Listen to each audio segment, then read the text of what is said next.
नमस्कार दोस्तों। आज हरारे स्पोर्ट्स क्लब के ऐतिहासिक मैदान पर अंडर 19 विश्व कप का एक अत्यंत रोमांचक और सांस रोक देने वाला मुकाबला भारत और ऑस्ट्रेलिया के बीच शुरू हुआ, जहां पूरे स्टेडियम में इन युवा सितारों के बीच होने वाली जंग को देखने के लिए भारी भीड़ उमड़ी हुई थी। टॉस की प्रक्रिया के दौरान भारतीय कप्तान आयुष म्हात्रे ने बाजी मारी और पिच की ताजगी को देखते हुए पहले बल्लेबाजी करने का साहसी निर्णय लिया ताकि वे कंगारू टीम के सामने एक विशाल स्कोर खड़ा कर सकें। भारत की ओर से वैभव सूर्यवंशी और आरोन जॉर्ज की सलामी जोड़ी मैदान पर उतरी, जहां ऑस्ट्रेलिया के मुख्य तेज गेंदबाज चार्ल्स लैचमुंड एक ले ओवर में अपनी आग उगलती गेंदों के साथ गेंदबाजी करने के लिए मोर्चे पर आए और उन्होंने अपनी गति से भारतीय बल्लेबाजों की परीक्षा लेनी शुरू की। भारत को पहला झटका 6ठे ओवर में लगा, जब बेन गॉर्डन 6ठे ओवर में दोबारा अपनी स्विंग गेंदबाजी करने के लिए आक्रमण पर आए और उन्होंने आरोन जॉर्ज को एक बेहतरीन आउट स्विंगर पर चकमा दिया,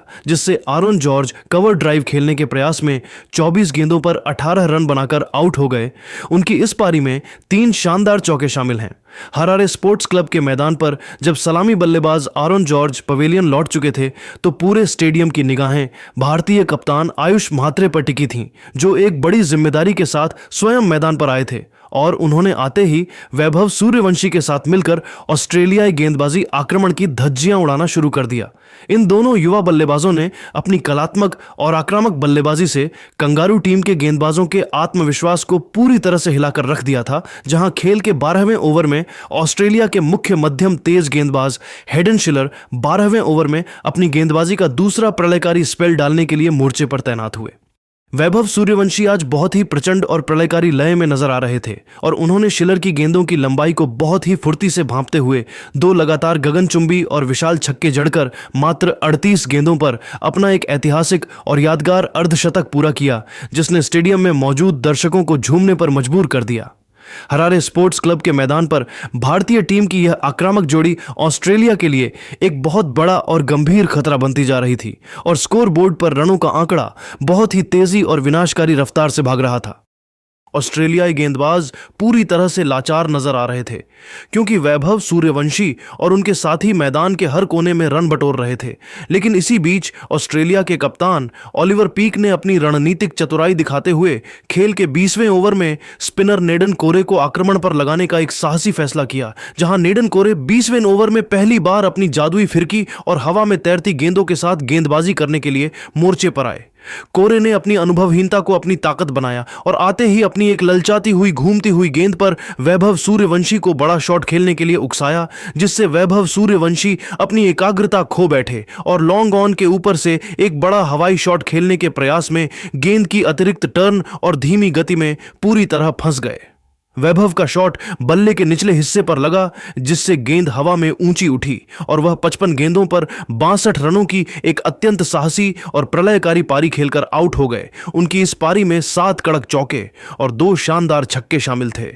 वैभव सूर्यवंशी के इस महत्वपूर्ण विकेट के गिरने के बाद पूरा स्टेडियम एक पल के लिए शांत हो गया था, क्योंकि भारत ने अपना सबसे सेट बल्लेबाज खो दिया था। लेकिन इसके तुरंत बाद विहान मल्होत्रा नए बल्लेबाज के रूप में मैदान पर आए। विहान मल्होत्रा ने क्रीज पर कदम रखते ही यह साफ कर दिया कि वह यहां केवल विकेट बचाने नहीं बल्कि टीम को एक बड़े स्कोर तक ले जाने के लिए आए हैं, और उन्होंने कप्तान आयुष म्हात्रे के साथ मिलकर बहुत ही सूझबूझ, संयम और अटूट एकाग्रता के साथ भारतीय पारी को दोबारा बुनना शुरू किया। इन दोनों बल्लेबाजों ने ऑस्ट्रेलियाई स्पिनरों के खिलाफ दौड़कर रन लेने की कला का प्रदर्शन किया और खराब गेंदों को बाउंड्री की राह दिखाकर भारतीय टीम को एक बार फिर एक मजबूत और अभेद्य आधार प्रदान कर दिया, जिससे मध्यक्रम के बल्लेबाजों के लिए आने वाले समय में बड़े शॉट्स खेलना आसान हो गया था।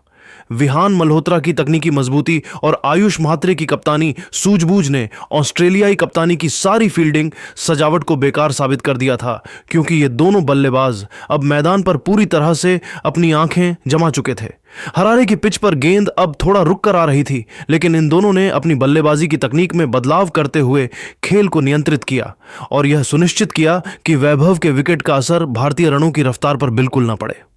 स्टेडियम का माहौल एक बार फिर भारतीय प्रशंसकों के शोर से गूंज उठा था, क्योंकि भारत अब 250 से ऊपर के स्कोर की ओर तेजी से बढ़ रहा था, जहां कंगारू टीम के लिए वापसी के सारे रास्ते धीरे धीरे बंद होते जा रहे थे।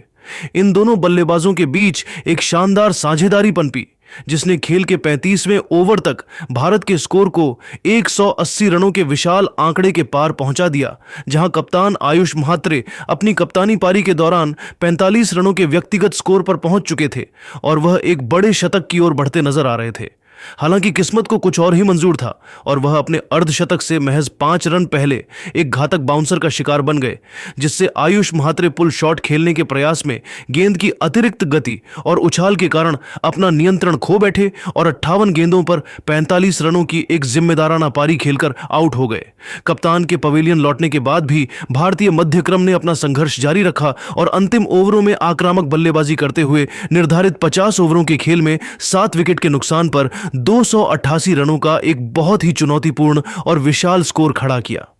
भारतीय पारी के अंत में विकेटकीपर बल्लेबाज अभिज्ञान कुंडू ने अपनी क्लास दिखाई और वह 42 गेंदों पर 48 रनों की एक अत्यंत उपयोगी पारी खेलकर नाबाद लौटे, जबकि उनके साथ खिलन पटेल ने भी कुछ बेहतरीन प्रहार किए और वह 10 गेंदों पर 15 रन पर नाबाद रहकर क्रीज पर मौजूद थे।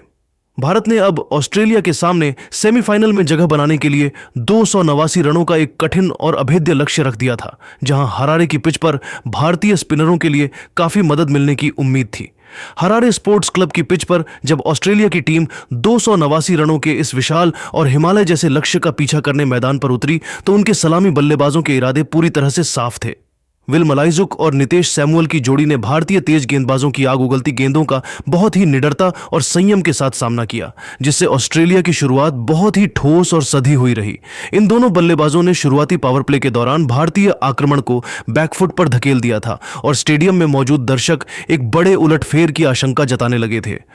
भारतीय कप्तान आयुष म्हात्रे विकेट की तलाश में छटपटा रहे थे और अंततः उन्हें पहली बड़ी सफलता खेल के 12वें ओवर में मिली, जब युवा तेज गेंदबाज RS अंबरीश 12वें ओवर में अपनी तेज गेंदबाजी का जादू दिखाने के लिए आक्रमण पर वापस बुलाए गए। अंबरीश ने अपनी रणनीति का सटीक इस्तेमाल करते हुए विल मलाइजुक को अपनी एक अत्यंत सटीक और तेज इन स्विंगिंग यॉर्कर पर पूरी तरह से चकमा देकर क्लीन बोल्ड कर दिया, जिससे विल मलाइजुक रक्षात्मक शॉट खेलने के प्रयास में 35 गेंदों पर 28 रनों की एक जुझारू पारी खेलकर पवेलियन लौट गए। उनकी इस पारी में 4 शानदार चौके शामिल थे। विल मलाइजुक के आउट होने के बाद ऑस्ट्रेलियाई कप्तान ओलिवर पीक स्वयं मोर्चा संभालने के लिए मैदान पर आए और उन्होंने अनुभवी स्टीवन होगन के साथ मिलकर रनों की गति को एक नई और विनाशकारी तेजी प्रदान की। इन दोनों बल्लेबाजों ने भारतीय स्पिनरों के खिलाफ जोखिम भरे शॉट्स खेले, जिससे भारतीय खेमे में चिंता की लहर दौड़ गई थी। रनों की इस रफ्तार को थामने के उद्देश्य से कप्तान ने गेंद जादुई स्पिनर उद्धव मोहन को थमाई, जो खेल के 25वें ओवर में अपनी जादुई फिरकी और विविधता लेकर गेंदबाजी करने के लिए मोर्चे पर तैनात हुए। हालांकि ओलिवर पीक आज एक अलग ही विनाशकारी और आक्रामक मूड में नजर आ रहे थे और उन्होंने उद्धव मोहन की फ्लाइटेड गेंदों को निशाने पर लेते हुए मैदान के चारों ओर प्रलयकारी प्रहार करना शुरू कर दिया। ओलिवर पीक की बल्लेबाजी में आज गजब का आत्मविश्वास झलक रहा था और उन्होंने भारतीय स्पिन आक्रमण की धज्जियां उड़ाते हुए मात्र 45 गेंदों पर अपना एक शानदार और धमाकेदार अर्धशतक पूरा किया। पीक के इस अर्धशतक ने ऑस्ट्रेलिया को मैच में पूरी तरह से वापस ला खड़ा किया था और स्टेडियम का माहौल अब बहुत ही रोमांचक और करीबी मोड़ पर आ गया था, क्योंकि ऑस्ट्रेलिया अब जीत की ओर मजबूती से कदम बढ़ा रहा था। भारतीय टीम को यहां से वापसी के लिए कुछ विशेष करिश्मे की जरूरत थी, क्योंकि ओलिवर पीक और स्टीवन होगन के बीच की यह साझेदारी भारत के सेमीफाइनल के सपने को तोड़ने की पूरी काबिलियत रखती थी। हरारे की शाम अब और भी ठंडी हो रही थी, लेकिन मैदान के भीतर का तापमान इन युवा सितारों की जंग के कारण लगातार बढ़ता जा रहा था। हरारे स्पोर्ट्स क्लब के मैदान पर खेला जा रहा यह महामुकाबला अब अपने उस चरम बिंदु पर पहुंच चुका था जहां दर्शकों की धड़कनें साफ सुनी जा सकती थीं और मैच पूरी तरह से अंतिम ओवरों के रोंगटे खड़े कर देने वाले रोमांच पर टिक गया था। ऑस्ट्रेलिया की टीम जीत के काफी करीब नजर आ रही थी और उन्हें इस ऐतिहासिक जीत को हासिल करने के लिए अंतिम 30 गेंदों पर 45 रनों की सख्त दरकार थी, जबकि भारतीय गेंदबाज खेल में वापसी करने के लिए अपना पूरा जोर लगा रहे थे। हरारे की ठंडी हवाओं के बीच मैदान का माहौल पूरी तरह गर्म हो चुका था और भारतीय कप्तान आयुष म्हात्रे ने मैच का रुख पलटने के उद्देश्य से खेल के 46वें ओवर में हेनिल पटेल को आक्रमण पर लगाया, जहां हेनिल पटेल 46वें ओवर में दोबारा अपनी चतुर गेंदबाजी करने के लिए मोर्चे पर वापस आए। हेनिल पटेल ने अपनी अनुभव और काबिलियत का जादुई नमूना पेश करते हुए एक अत्यंत सटीक और बेहतरीन धीमी गेंद फेंकी, जिस पर खतरनाक दिख रहे स्टीवन होगन पूरी तरह गच्चा खा गए। स्टीवन होगन उस धीमी गेंद की गति को समझने में विफल रहे, जिससे वह एक बड़ा हवाई शॉट खेलने के प्रयास में बाउंड्री पर लपके गए और 75 गेंदों पर 68 रनों की एक शानदार और जुझारू पारी खेलकर आउट हो गए। उनकी इस पारी में 6 कड़क चौके और 2 गगनचुंबी छक्के शामिल थे। स्टीवन होगन के आउट होने के बाद मैच में भारत की पकड़ थोड़ी मजबूत हुई, लेकिन रोमांच अभी खत्म नहीं हुआ था, क्योंकि अंतिम ओवर में ऑस्ट्रेलिया को जीत के लिए महज 14 रनों की जरूरत थी। कप्तान आयुष म्हात्रे ने एक बहुत ही साहसी फैसला लेते हुए गेंद युवा तेज गेंदबाज RS अंबरीश को थमाई, जो खेल के अंतिम और निर्णायक 50वें ओवर में अपनी अंतिम स्पेल की गेंदबाजी करने के लिए मोर्चे पर आए थे। पूरे स्टेडियम में सन्नाटा पसरा हुआ था और हर भारतीय प्रशंसक अंबरीश से किसी करिश्मे की उम्मीद कर रहा था। RS अंबरीश ने दबाव की इस घड़ी में अपनी मानसिक दृढ़ता और अनुभवी गेंदबाजी का अद्भुत नमूना पेश किया, जहां उन्होंने पहली 5 गेंदों पर अपनी सटीक यॉर्कर और कट्टर के माध्यम से ऑस्ट्रेलियाई बल्लेबाजों को केवल 8 रन ही बनाने दिए। मैच अब अंतिम गेंद पर आ टिका था, जहां ऑस्ट्रेलिया को जीत के लिए एक छक्के की जरूरत थी और अंबरीश के सामने एक बहुत बड़ी चुनौती थी। अंबरीश ने अपनी रणनीति को अंतिम क्षण में बदला और एक अत्यंत सटीक और तेज बाउंसर फेंकी, जिसे ऑस्ट्रेलियाई बल्लेबाज सही ढंग से खेल नहीं सके, जिससे ऑस्ट्रेलिया की टीम निर्धारित 50 ओवरों के खेल में 7 विकेट के नुकसान पर 283 रनों पर ही रुक गई। भारत ने इस सांस रोक देने वाले और रोंगटे खड़े कर देने वाले मुकाबले को मात्र 5 रनों के मामूली अंतर से जीतकर हरारे स्पोर्ट्स क्लब के मैदान में शान से तिरंगा लहरा दिया। RS अंबरीश अपनी इस घातक और सूझबूझ भरी गेंदबाजी के कारण इस ऐतिहासिक मैच के निर्विवाद नायक साबित हुए, जिन्होंने हार के मुहाने से भारत को सेमीफाइनल की सबसे बड़ी जीत दिला दी। इस जीत के साथ ही भारतीय अंडर 19 टीम ने विश्व कप के फाइनल में अपना स्थान सुरक्षित कर लिया और हरारे का पूरा मैदान इंडिया इंडिया के नारों से गूंज उठा। तो दोस्तों, आपको आपके हिसाब से क्या भारत की ये युवा टीम अंडर 19 वर्ल्ड कप जीत पाएगी? अपनी कीमती राय हमें कमेंट बॉक्स में जरूर बताएं।